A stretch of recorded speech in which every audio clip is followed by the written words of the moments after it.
तो रंगीला के साथ भी ये कि सर क्वेश्चन कहां से स्टार्ट करें, कहां से, तो सबसे पहले रुस्तम की टेक्निक देखते हैं। रुस्तम सोचता है कि यार बहुत ही जल्दी पिक कर लेता है, वो सोचता है कि यार इस तरीके का नेटवर्क है तो सर ने सिखाया कि सबसे पहले ग्राउंड ढूंढो, क्योंकि कोई भी नेटवर्क है उसका एक ग्राउंड तो बनना जरूरी है। तो वो सोचता है क्यों ना ये वोल्टेज गिवन है प्लस पोलरिटी और माइनस पोलरिटी का, तो यहीं पे मैं ग्राउंड एज्यूम कर लूं, है ना, एक ग्राउंड एज्यूम करना है, कहीं पे भी कर सकते हैं।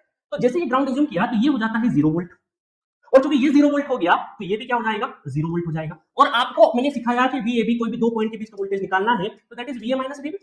और यहाँ पे देखो एक ही पोटेंशियल है तो B टर्मिनल पे 0 वोल्ट, ये भी 0 वोल्ट, ये भी 0 वोल्ट, एक पोटेंशियल है तो ये कितना हो गया 0 वोल्ट। तो इसका मतलब है कि VA माइनस 0 तो VAB इज नथिंग बट क्या हो जाएगा सिंपली VA के बराबर। मतलब आपको सिर्फ VA वोल्टेज निकालना है, VA वोल्टेज निकालना है, ठीक है, काम खत्म हो गया। अब देखो यहाँ पे गिवन डेटा के हिसाब से रुस्तम ने सोचा कि चलो यहाँ पे 8 वोल्ट की बैटरी है तो आप सबने सिखाया था कि ग्राउंड और नोड के बीच में याद करो, है ना, फुल कोर्स पढ़े होंगे तो नोडल में मैंने case number 1, case number 2, case number 3 कराया है कि जब भी यहाँ पे ये रेफरेंस नोड या नॉन रेफरेंस नोड के बीच में वोल्टेज होता है तो उस नोड का वोल्टेज वही हो जाता है। तो यही V1 वोल्टेज मतलब कि 8 वोल्ट हो जाएगा। तो सिंपली क्या करेगा रुस्तम, यहाँ पर नोडल अप्लाई करते हैं, नोडल 8 ए पॉइंट, नोडल 8 ए पॉइंट। तो नोडल अप्लाई करते हैं, कलर चेंज कर लेते हैं, ठीक है, नोडल अप्लाई करते हैं। तो यहाँ पर देखेंगे नोडल में VA minus 8 divided by 0.5 plus VA divided by 3 plus VA, है ना, VA देखो ground divided by VA minus 0 करने की जरूरत नहीं है, VA divided by 3 equal to 0, ठीक है।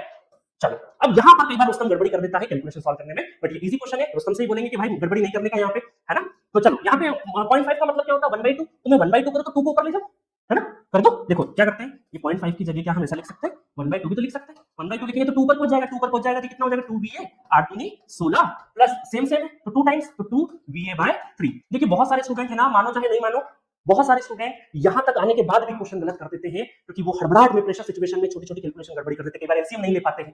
तो बहुत ही कूल एंड काम तरीके से आप जब एक क्वेश्चन कर रहे हो ना तो पूरा फोकस उसी एक क्वेश्चन पे होना, बाकी दाएं बाएं नहीं सोचना।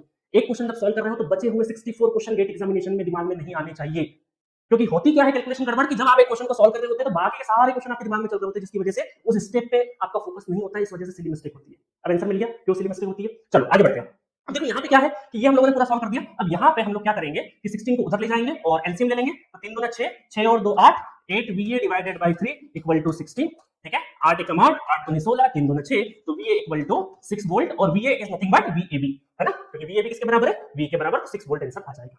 तो ये रही हमारी एक टेक्निक जहां पर आपको बताया कि नेटवर्क में एक ग्राउंड पोटेंशियल होता है। अब देखो इस 8 एम्पीयर करंट की कहीं भी जरूरत नहीं लगी, क्योंकि बहुत सारे स्टूडेंट क्या करते हैं, गड़बड़ी कहां होती है, इस 8 एम्पीयर पे भी यहां पर नोडल लगा देते हैं कई बार कि 8 वोल्ट हम लोग चलो नोडल लगा देते हैं, तो यहां से भी कर सकते हो, कोई दिक्कत नहीं। देखो नेटवर्क का क्वेश्चन कई सारे तरीके से बन सकता है, बट आपको बेस्ट तरीका याद करना पड़ेगा। अब देखो यहाँ पर सेम क्वेश्चन को हम लोग लेंगे हमारे रंगीला की मेथड से। अब रंगीला क्या करेगा, सर ये ग्राउंड तो मुझे ढूंढते नहीं आता है, मैंने तो आपको वो कॉन्सेप्ट पढ़ा है डमी वायर और शॉर्ट सर्किट का कॉन्सेप्ट,